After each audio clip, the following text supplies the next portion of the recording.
In the Lavender Sea by David DeWinter. I watch her sleeping soundly, closed eyes, smiling in unison with the corners of her mouth. A treasure too precious for words. Her eyelids flutter gently. What does she dream of, I wonder? New adventures, discovery, a life to be lived. Perfect innocence symbolized by her tiny breathing frame. My fragile, sweet girl. I love her with every ounce of my being. No harm will ever come to her. I watch her sleeping soundly through tears of joy. I know he's watching me. He does it often. His love radiates, its waves pulsing over me. He wonders what I dream of. I have no need for dreams. I act on instinct, compulsion. He'd never understand, but he doesn't need to, only be there. And he will be, whatever I do, my foolish, dear father.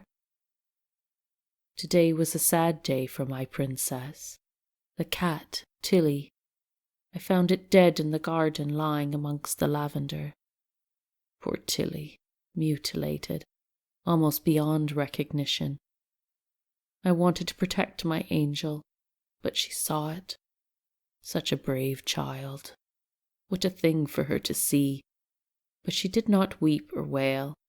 She took my hand, squeezed it once, then went inside.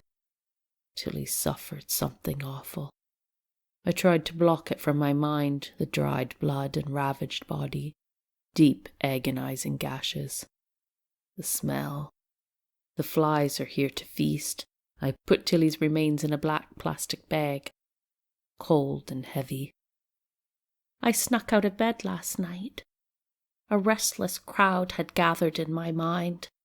I made my way downstairs, barefooted, creeping.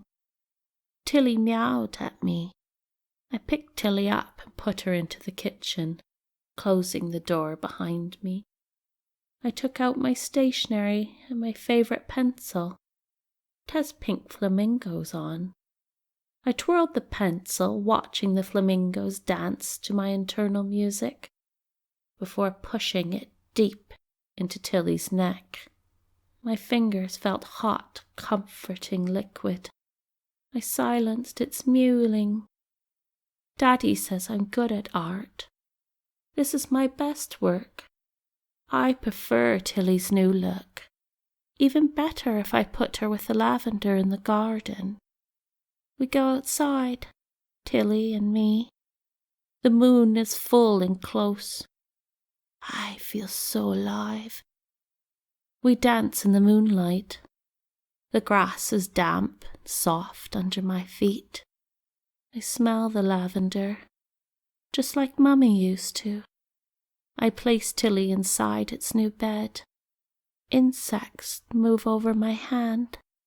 They tickle. Elizabeth, my sweet daughter, graduated with ease. How time flies. Is she still my little princess? Her boyfriend Thomas, he adores her as much as I. He loves her deeply, and I know he is a good person. But still, she is my little princess. Soon I will have to let her go, live her own life. What should I do then? What will be my purpose?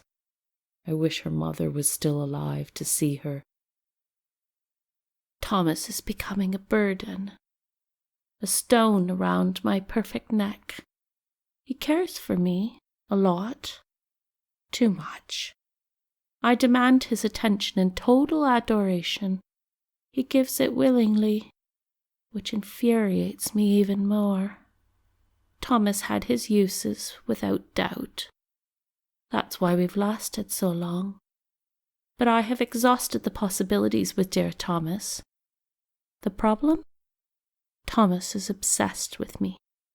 After all this time together, I am his world. He is little of mine by contrast. His love for me causes him pain. too much. It's a mercy what I'll do to him. I'll bring him peace. The crowd has been rioting within my mind again, and it gets louder around Thomas. Time to act. Poor Elizabeth. I thought Thomas was a good man, right for her.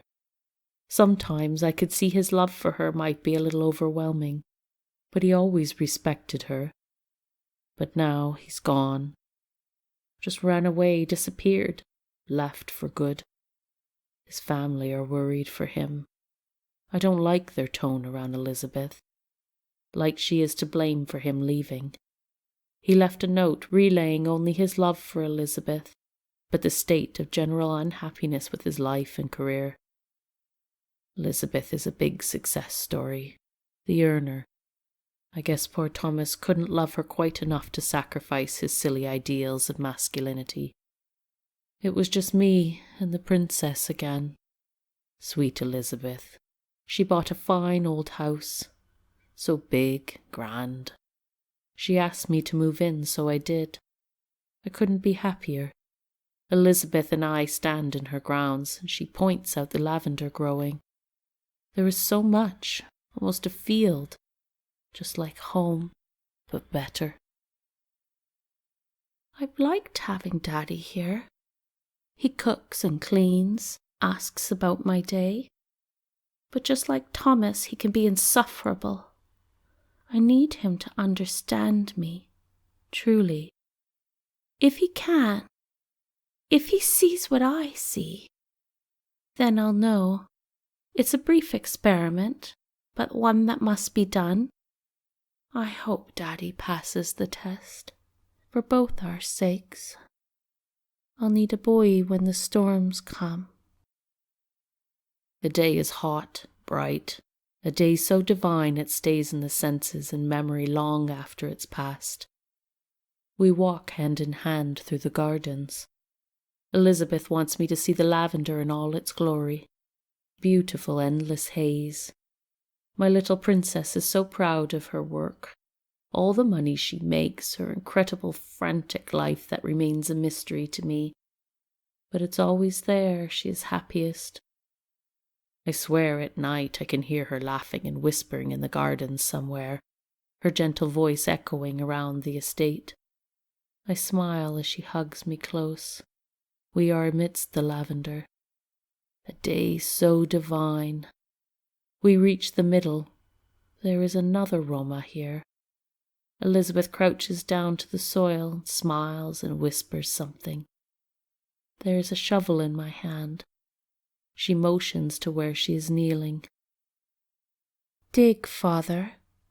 Right here. I hope he likes what he sees.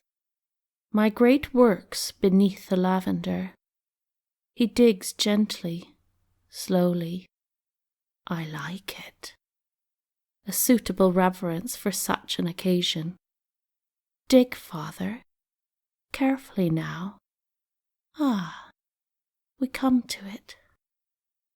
Thomas is staring up at me from the ground. He is full of holes, like Tilly, things writhe within his ruined flesh. I stop denying the smell and vomit.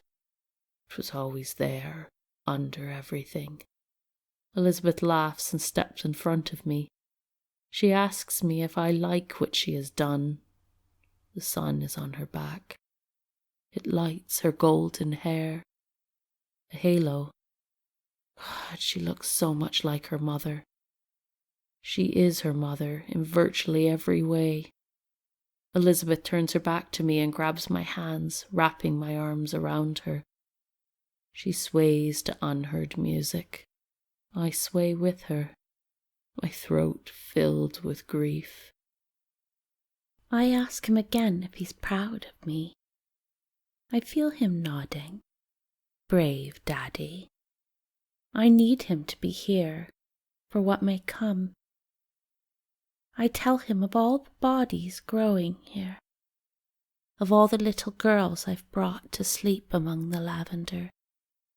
They remind me of me when I was little, but they are not me and that makes me sad. So I bring them here in the soil amidst the lavender sea for a new life. Daddy tells me I'm just like Mummy. How alike we are. I can feel his tears. He best Too much like her mother. My heart tightens, breath short. I use the last of what I have, bringing the shovel down hard and swift. My little princess, her head broken. She falls into the lavender. I fall in too, just after her. Alongside her I lay, gasping for air. I'm going to die. I turn to look at her. She is sleeping soundly, at peace, her closed eyes smiling in unison with the corners of her mouth. A treasure too precious for words.